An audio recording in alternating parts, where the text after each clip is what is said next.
Gorakhpur link expressway काफी लगभग 18 से 20 किलोमीटर का दायरा वो आजमगढ़ जनपद में तय करती है। पूर्वांचल एक्सप्रेसवे लगभग 83 किलोमीटर आजमगढ़ जनपद में तय करती है दूरी। यानी ये सभी चीजें इस बात को बताती हैं कि विकास की इन परियोजनाओं को आगे बढ़ाने से ही हम सबके जीवन में परिवर्तन आएगा। और आज हम लोग जब समीक्षा बैठक करेंगे तो विश्वविद्यालय की प्रगति को भी तेजी के साथ आगे बढ़ाने के लिए क्या कुछ हो सकता है, उसके लिए हम पहले ही 108 करोड़ रुपए की व्यवस्था कर चुके हैं, जिससे तेजी के साथ विश्वविद्यालय के कार्य में किसी भी प्रकार की बाधा न आने पाए और एक भव्य विश्वविद्यालय आजमगढ़ को उनकी भावनाओं के अनुरूप प्राप्त हो सके। इस विश्वास के साथ आज यहाँ पर विकास की ढेर सारी योजनाएं आपको प्राप्त हो रही है और विकास की ढेर सारी योजनाएं के प्रस्ताव यहाँ के माननीय सांसद जी ने, यहाँ के विधान परिषद सदस्यों ने मुझे उपलब्ध करवाए हैं।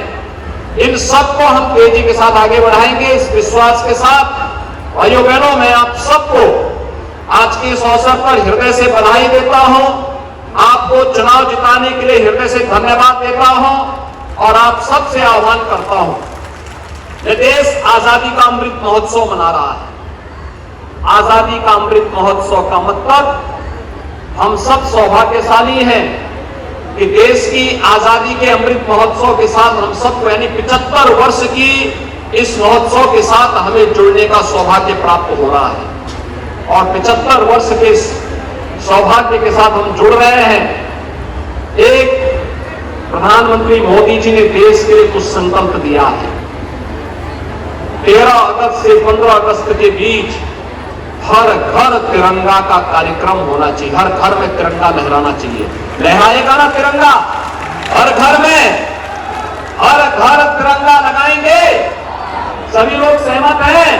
दोनों हाथ ला करके बोलेंगे मेरे साथ, दोनों हाथ ला करके, भारत माता की 13 से 15 अगस्त के बीच हर घर में तिरंगा लहराना चाहिए। लहराएगा ना?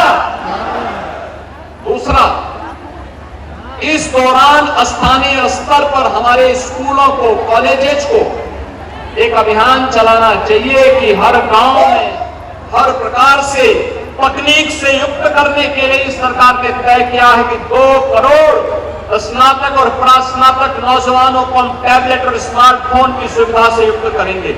अब तक हम लोग लगभग 15 लाख नौजवानों को टैबलेट और स्मार्टफोन उपलब्ध करवा चुके हैं। हमारा प्रयास है इसे युद्ध स्तर पर आगे बढ़ाने का। कोरोना के कारण चिप्स होती है जो हर टैबलेट और स्मार्टफोन पे लगती, वो नहीं उपलब्ध हो पा रही है। प्रोडक्शन थोड़ा धीमा है, अन्यथा अब तक हम बड़े पैमाने पर नौजवानों को इस सुविधा से युक्त करने की हमारी इच्छा थी। और भाइयों बहनों, हमारा संकल्प है इस कार्यक्रम को हम आगे बढ़ाएंगे और इसीलिए आज यहाँ पर ओडीओपी के लिए कॉमन सर्विस सेंटर की स्थापना का कार्यक्रम युद्ध स्तर पर ही आगे बढ़े। इसके लिए मैं एमएसएमई विभाग से भी कहूंगा और जिला प्रशासन भी इस प्रकार का एक प्रस्ताव इसको भेजे, जिससे ब्लैक पोल्ट्री के माध्यम से ढेर सारे लोगों को यहाँ पर रोजगार की संभावनाओं के साथ आगे हम बढ़ा सकें। यहाँ के नौजवानों को हाई स्कूल और इंटरमीडिएट पास करने वाले नौजवानों के उनकी अपने रुचि के अनुसार कार्य करने का उन्हें अवसर प्राप्त होना चाहिए। आजमगढ़ को उस प्रकार के सेंटर के रूप में विकसित होना चाहिए। इसकी जो छवि खराब की गई थी, इस छवि से उभरने की आवश्यकता है और इसलिए आवश्यक होगा, सरकार इस दिशा में प्रयास कर रही है अभी से। और मैं कहना चाहूंगा जिला प्रशासन इस प्रकार का एक प्रस्ताव दे कि मेडिकल कॉलेज के ही कैंपस में एक पैरामेडिकल का भी कॉलेज वहां स्थापित हो। पैरामेडिकल के माध्यम से ढेर सारे नौजवानों को प्लेसमेंट की 100% गारंटी देने वाली एक सुविधा। 6 महीने का कोर्स, 1 साल का कोर्स, 2 साल का कोर्स किया, सर्टिफिकेट का कोर्स है और उस कोर्स के माध्यम से उसे तत्काल नौकरी की संभावना।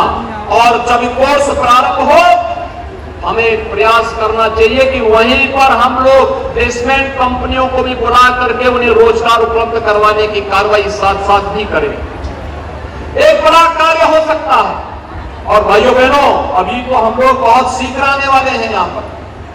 आपने भोजपुरी कलाकार को सांसद बना के भेजा है, तो स्वाभाविक रूप से कला के क्षेत्र में भी कुछ कार्य होना चाहिए। हम लोग अभी हरिहरपुर जाएंगे कुछ देर बाद, और हरिहरपुर की जो संगीत की परंपरा थी, ये विश्वविख्यात थी। हरिहरपुर की इस परंपरा को और मजबूती के साथ आगे बढ़ाने के लिए क्या कुछ हो सकता है, आज हम उन संभावनाओं को भी आगे बढ़ाने जा रहे हैं। भाइयों बहनों, मैं आप सबको इस बात के लिए आश्वस्त करने के लिए आया हूं। देखिए, हमारा कोई सांसद और कोई विधायक रहा हो न रहा हो, कोरोना कालखंड में 3 बार मैं आजमगढ़ आया था। आज फिर आजमगढ़ में मैं आया हूं, और मैं फिर आपसे कहने के लिए आया हूं, मैं जब मुख्यमंत्री नहीं था तब भी मैं आता था। एक सांसद गोरखपुर का था, लेकिन आजमगढ़ में मैं वैसे धड़ल्ले के साथ आता था। और आज फिर मैं आपके पास आया हूं आपसे कहने के लिए कि आज पूर्वांचल एक्सप्रेसवे, यहां के विकास की, आगरा एक्सप्रेसवे और यमुना एक्सप्रेसवे पकड़ करके मात्र 7 घंटे में आप दिल्ली पहुंच सकते हैं। क्या कोई कल्पना करता था कि ये होगा? आजमगढ़ की जो वर्षों से मांग थी कि आजमगढ़ में एक विश्वविद्यालय स्थापित होना चाहिए,